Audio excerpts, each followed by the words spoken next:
हरे कृष्णा दोस्तों, आज हम पद्मिनी एकादशी का महत्व और एकादशी व्रत कथा को सुनेंगे। धर्मराज युधिष्ठिर कहने लगे कि हे जनार्दन, आपने सभी एकादशियों का विस्तार पूर्वक वर्णन कर मुझे सुनाया। अब आप कृपा करके मुझे अधिक मास के शुक्ल पक्ष की एकादशी का क्या नाम है तथा उसकी विधि क्या है, इन सब के बारे में बताए। इस बार 29 जुलाई दिन शनिवार 2023 को पद्मिनी एकादशी आ रही है। श्री भगवान बोले, हे राजन, अधिक मास में शुक्ल पक्ष में जो एकादशी आती है वह पद्मिनी और कमला एकादशी कहलाती है। वैसे तो प्रत्येक वर्ष 24 एकादशियां होती हैं। जब अधिक मास या मलमास आता है तब इनकी संख्या बढ़कर 26 हो जाती है। अधिक मास या मलमास को जोड़कर वर्ष में 26 एकादशियां होती हैं। अधिक मास में 2 एकादशियां होती हैं, जो पद्मिनी एकादशी शुक्ल पक्ष और परमा एकादशी कृष्ण पक्ष के नाम से जानी जाती है। भगवान कृष्ण बोले, अधिक मास में अनेक पुण्यों को देने वाली एकादशी का नाम पद्मिनी है। इसका व्रत करने पर मनुष्य कीर्ति प्राप्त करके बैकुंठ को जाता है, जो मनुष्यों के लिए भी दुर्लभ है।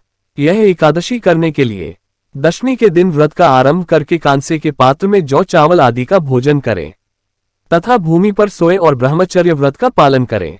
एकादशी के दिन ब्रह्म मुहूर्त में शौच आदि से निवृत्त होकर दंत धावन करें और जल के कुल्ले करके शुद्ध हो जाएं। सूर्य उदय होने के पूर्व उत्तम तीर्थ में स्नान करने जाएं। श्वेत वस्त्र धारण करके भगवान विष्णु के मंदिर जाकर पूजा अर्चना करें और सारा दिन श्री भगवान के नाम का जप करें। श्री भगवान ने एकादशी व्रत की कथा बताई। हे राजन, पूर्व काल में त्रेता युग में हेहय नामक राजा के वंश में कृतवीर्य नाम का राजा महिष्मतीपुरी में राज्य करता था।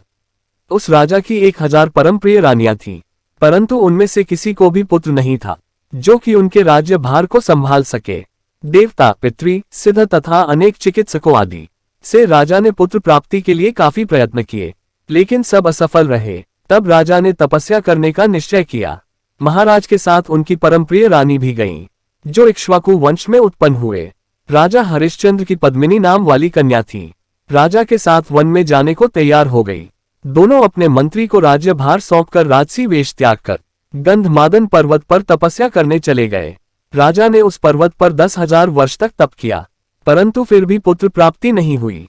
तब पतिव्रता रानी कमलनयनी पद्मिनी से कहा, 12 मास से अधिक महत्वपूर्ण अधिक मास होता है, जो 32 मास पश्चात आता है। उसमें द्वादशी युक्त पद्मिनी शुक्ल पक्ष की एकादशी का जागरण समेत व्रत करने से तुम्हारी सारी मनोकामना पूर्ण होगी।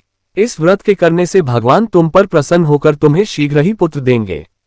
रानी पद्मिनी ने पुत्र प्राप्ति की इच्छा से एकादशी का व्रत किया। वह एकादशी को निराहार रहकर रात्रि जागरण करती। इस व्रत से प्रसन्न होकर भगवान विष्णु ने उन्हें पुत्र प्राप्ति का वरदान दिया। इसी के प्रभाव से पद्मिनी के घर कार्तवीर्य उत्पन्न हुए, जो बहुत बलवान थे और उनके समान तीनों लोकों में कोई बलवान नहीं था। तीनों लोकों में भगवान के सिवा उनको जीतने का सामर्थ्य किसी में नहीं था। सो हे राजन, जिन मनुष्यों ने अधिक मास शुक्ल पक्ष एकादशी का व्रत किया है, जो संपूर्ण कथा को पढ़ते या सुनते हैं, वे भी यश के भागी होकर विष्णु लोक को प्राप्त होते हैं। एकादशी के दिन हरे कृष्ण महामंत्र का जप करना चाहिए। एकादशी के दिन दान का विशेष महत्व है। इस दिन श्रीमद् भगवद गीता का दान करना चाहिए, क्योंकि ज्ञान का दान सबसे बड़ा दान है। दोस्तों, आप हमारी जानकारी को शेयर करके भी दान के भागीदार बन सकते हो। हरे कृष्ण।